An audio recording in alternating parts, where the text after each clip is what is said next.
Hi Aries, welcome and this is Yuri D. Be open-minded po, hindi po halos lahat makaresonate.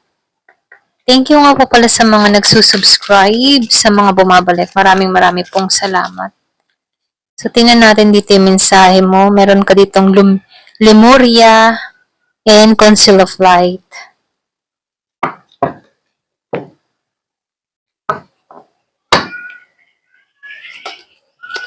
So, nakikita ako dito sa Lemuria, no? Nagpapahiwatig ito na yung bang tipo na yung nais mo ay kusang parating sa'yo.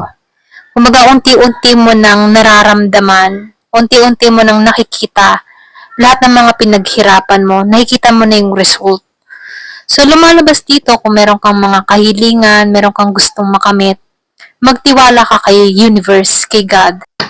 So, yung iba sa inyo, meron ka ditong deboto, okay? Deboto sa apostolado, mahal na puso ni Jesus, inanalaging saklolo, Lourdes, Nazareno, o kung ano man yung pinaniniwalaan mo, no? Meron ako nakita ditong deboto, okay? Meron ka ditong dinadasal na novena. Yung iba sa inyo ha, ito lang yung nakikita ko. So, lumalabas dito na yung hinihiling mo, ipagkakalob sa'yo. Kasi kinig ka nila eh. Kinig nila yung dalangin mo, kinig nila yung pananampalataya mo. So, lumalabas dito, may mga santo ka na pinaniniwalaan, okay? Meron ako nakita ditong Divine Mercy, Lourdes, meron din nagdadasal ng rosary. So, nakikitaan ko rin dito, no, ginagabayan ka dito or ginagabayan ka dito sa mga landas na tinatahak mo, sa mga pinapanalangin mo, ginagabayan ka dito sa direksyon na tinatahak mo. Kumbaga, andun yung support sa'yo. Baga tinutulungan ka dito na maalisan mo yung mga problema na kinakaharap mo, mga problema na nararanasan mo.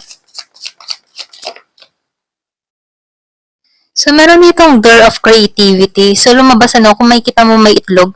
So, nakikitaan ko dito yung reborn or pwede rin sabihin transformation, revert, okay?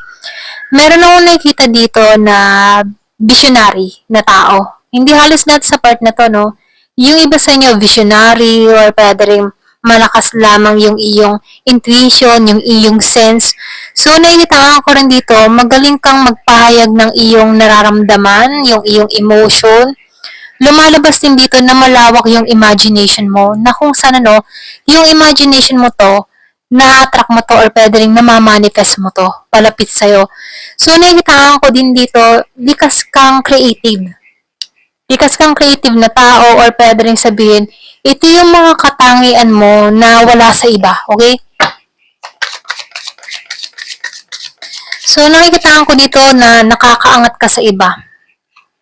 So, lumalabas din dito, no? Ikaw yung tipo ng tao na, yung mga tipo na may hatid ka na kagaanan, kapayapaan sa iba. Kapag nakakausap ka, magaan ang pakaramdam ng mga taong nakakausap mo. Nabibigyan mo sila ng kaliwanagan. Kumbaga, isa kang inspirasyon sa iba, okay? Lalo na sa mga kaibigan mo, no? Nagiging ka ding inspirasyon. Lalo na kapag naibabahagi mo yung mga experience mo, marami kang karunungan na na-share. Kumbaga, once may nakakausap ka, andun yung lalim mo kapag nagsasalita ka at pinakikinggan ka. Na kung saan yung mga tao na nakakapakinig sa'yo, no? Nagkakaroon siya ng inspirasyon pagdating sa'yo. Okay? So, marami kang experience sa buhay. Andun yung talino mo, andun yung karunungan mo. Kaya dito, no, marami kang naranasan.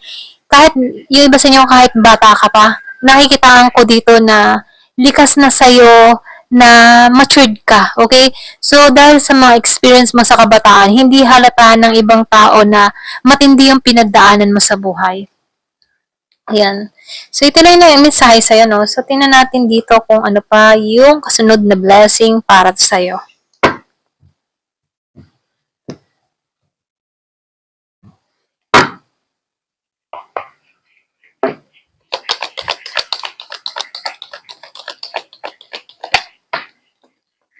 So, meron ditong turkey.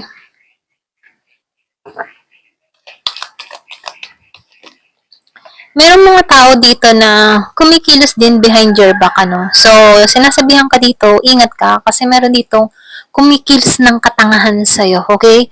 So, pwede rin sabihin itong tao na to, hindi to nag-iisip kung ano yung pagdating sa'yo. So, lumalabas dito, no, kumikilos to or pwede rin sabihin, meron tong mga nasasabi sa'yo behind your back na kung saan sa kanya lang din tumatama ito, okay?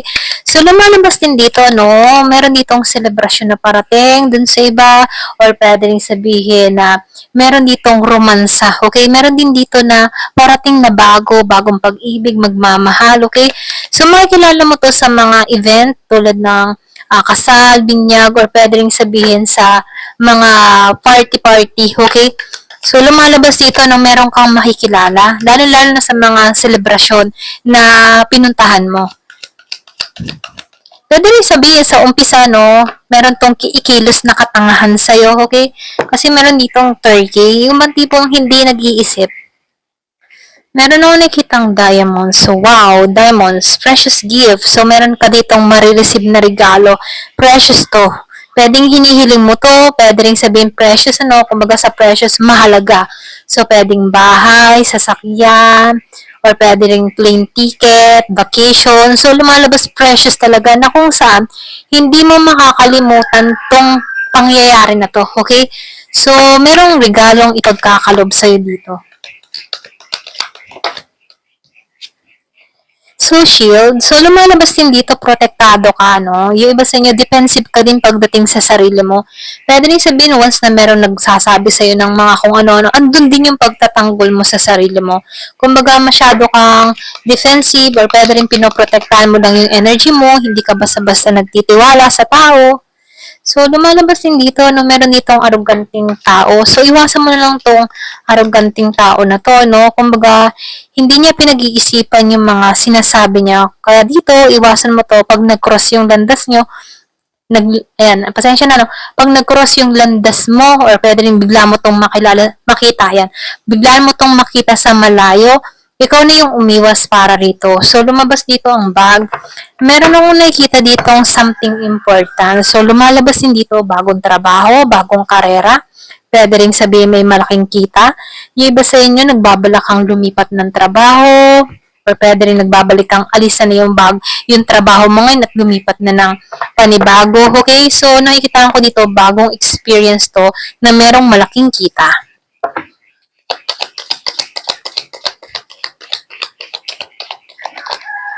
So, meron ditong April. Yung iba sa inyo, pwedeng nag-start ka nitong April, okay? Bagong job, bagong career. Or pwede rin meron nangyari ngayong April. Itong last April.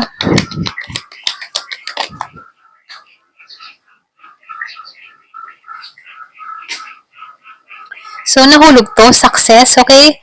Meron nangyari nitong April, success, nagtagumpay ka, or pwede rin sabihin merong blessing na dumating.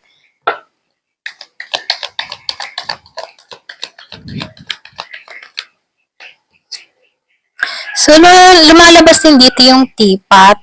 Meron ako nakikitang parating na malalim na connection, okay? Pareho kayo ng sex, okay? So, pwedeng pareho kayong babae, pareho kayong lalaki. So, nakikitaan ko dito yung mas malalim na connection. Yung bang tipo na turing mo sa kanyang kapatid. So, ito yung parating ano. So, beware of your pride. Sinasabihan ko dito, beware of great pride. So, meron ditong stubborn, matigas ang ulo. Nag-iingat ka lang dito. Merong spiritual love na parating. So, lumalabas dito, no? Merong spiritual development na magkakaroon ka ng kaliwanagan, pangunawa, or pwede rin sabihin, magiging aware ka na sa mga kinikilos mo. Nagkakaroon ka dito ng pagkakaintindi. Okay? So, lumalabas dito. So, meron ditong helping hand, meron ditong tulong, meron ditong gumagabay, or pwede rin sabihin, meron ditong assist na mangyayari sa'yo, merong ipagkakaloob sa'yo, okay? So, lumalabas dito, no? Kahit nahihirapan ka sa sitwasyon, hindi mo inaasahan, bigla mayroong tutulong sa'yo, okay? Kumbaga, maalisan mo tong mga problemang kinakaharap mo. Pwedeng sabihin sa kaibigan, magulang, kapatid, kumbaga, meron ditong handa kang tulungan talaga pag ikaw ay nakakaranas ng problema. So, lumalabas dito yung four-leaf clover, no? Great and good fortune. Merong magandang mangyayari sa'yo. Merong magandang kapalaran naghihintay sa'yo. So, sinasabihan ka dito, ipagpatuloy mo yung panalangin mo.